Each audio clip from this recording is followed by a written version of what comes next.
السلام عليكم ورحمة الله وبركاته. النهاردة حبايبي هعلمكم ازاي تعملوا حاجة من حلويات المذبح اللي هي الفشة. دي الفشة اشتريتها كيلو من الفشة، بيديها لك كده ويديكي معاها جزء من الزور او القصبة الهوائية ديت تبقى مقرمشة.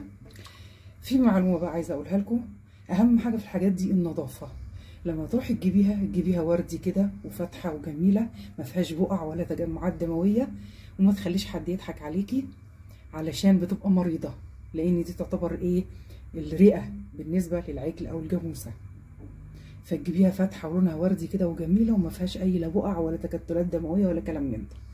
اهم حاجة انا نقعاها في ملح وفي خل وفي ليمون، واقعد اعملها كأن ايه بتعامل مع حته قماشه، يعني بفتح الميه عليها كده وميه جاريه كده. انا ايه يمكن شفتها كذا مره قبل ما اوريها لكم. دي بتقعدي تمرطي فيها كده زي حته القماشه، تبقى نظيفه ايه ورايقه وما فيهاش اي دم، والميه بتاعتها شفتوا ميه صافيه ازاي ونظيفه.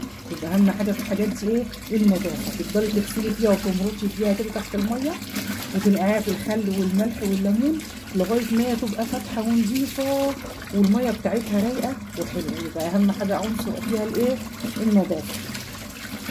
اجيب حله احط فيها تلتينها ميه بس. ليه؟ لان اصلا حته الفشه بتبقى عامله زي السفنجه، هتلاقيها طافيه على وش الميه، مش هتنزل الا لما تخش في السوا. وطبعا اطعم الميه اللي هتغلي دي دلوقتي واحط عليها الفشه اسلقها فيها بايه؟ اساسي عود القرفه، من المنكهات اللي تخلي طعم وريحه الحاجه كويسه. واحط بصلايه مقطعاها كده، وكام ورقه لورو، وحوالي 4 فصوص من الايه القرنفل. وهحط ايه كمان؟ عارفين الروزميري اللي هو عباره عن عيدان كده بالظبط؟ احط حوالي معلقه صغيره كده في قلب الميه اللي هسلق فيها، وحبه فلفل اسمر صغيرين جدا عشان ايه الميه ما تبقاش غامقه كده، برضو يا دوبك ايه تدي ريحه.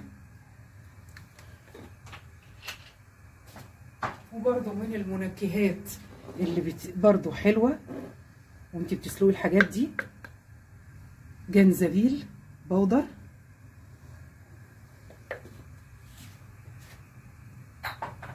واول ما تغلي المكونات بتاعتي دي كلها، وفي نفس الوقت تعتبر منكهات وتدي ريحه حلوه وطعم حلو لحته الفشه، اول ما تغلي هسقط فيها الفشه واوريها لكم.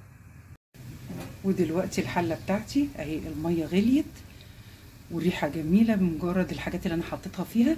هجيب الفشه بتاعتي نظيفه جدا اهي، واروح منزلها كده سليمه. خطأ ان انت تقطعيها وهي كده نيه، بتسلقيها وبعد كده لما تستوي هتبتدي ايه تقطعيها في منتهى السهوله بعد السليق. شايفين الميه بتاعتها جميله ازاي وهي حلوه؟ هسيبها هي دلوقتي تحس انها طافيه على الوش. اول ما تبتدي تستوي هتلاقيها نزلت تحت، ومن وقت للتاني اقعد اقلب فيها. ودلوقتي اغطيها. احنا دلوقتي فتحنا عليها بعد ساعه الا ربع، من وقت للتاني كنت بقلب. شفتوا بعد ما كانت طافيه على الوش دلوقتي اهي نزلت تحت ودخلت في السوا. طبعا اجيبها لكم كده، شفتوا الميه بتاعتها صافيه كويسه ازاي؟ اطلعها كده وبالسكينه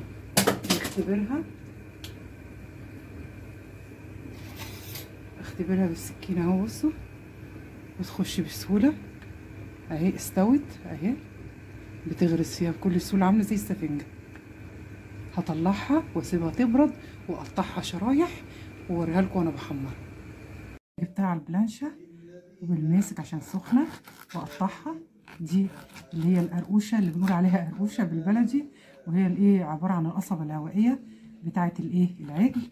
بتبقى ايه عباره عن دوريات كده بعد ما بتستوي ومقرمشه وبيبقى طعمها جميل. بنحمرها مع الفش اهي عشان لما احمرها ما تاخدش وقتي وتبقى كويسه. بسم الله.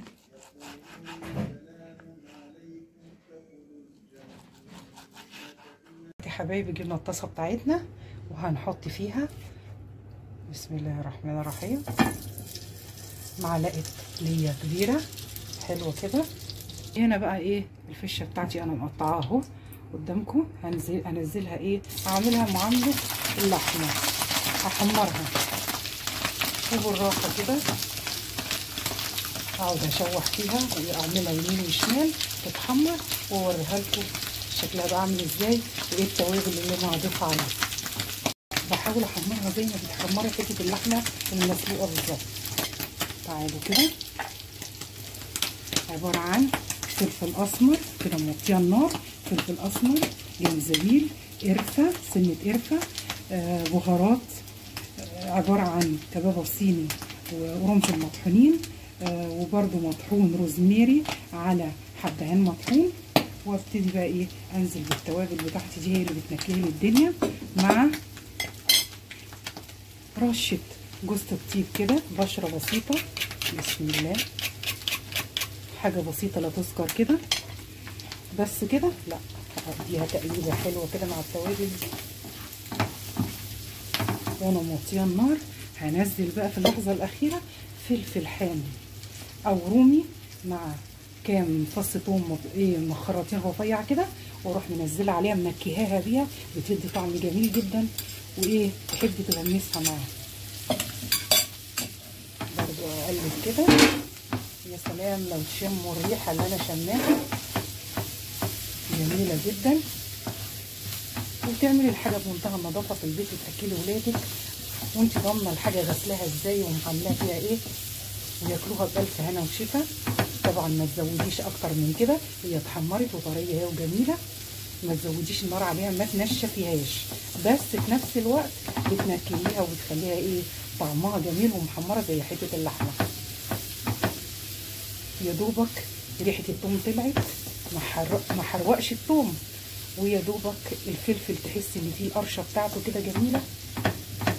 وايه هقفل عليه جنب بقى ايه مخلل، وجنب ده شويه جرجير او بقدونس متقطعين، ونعمل سندوتشات تغمسي وبألف هنا وشفا.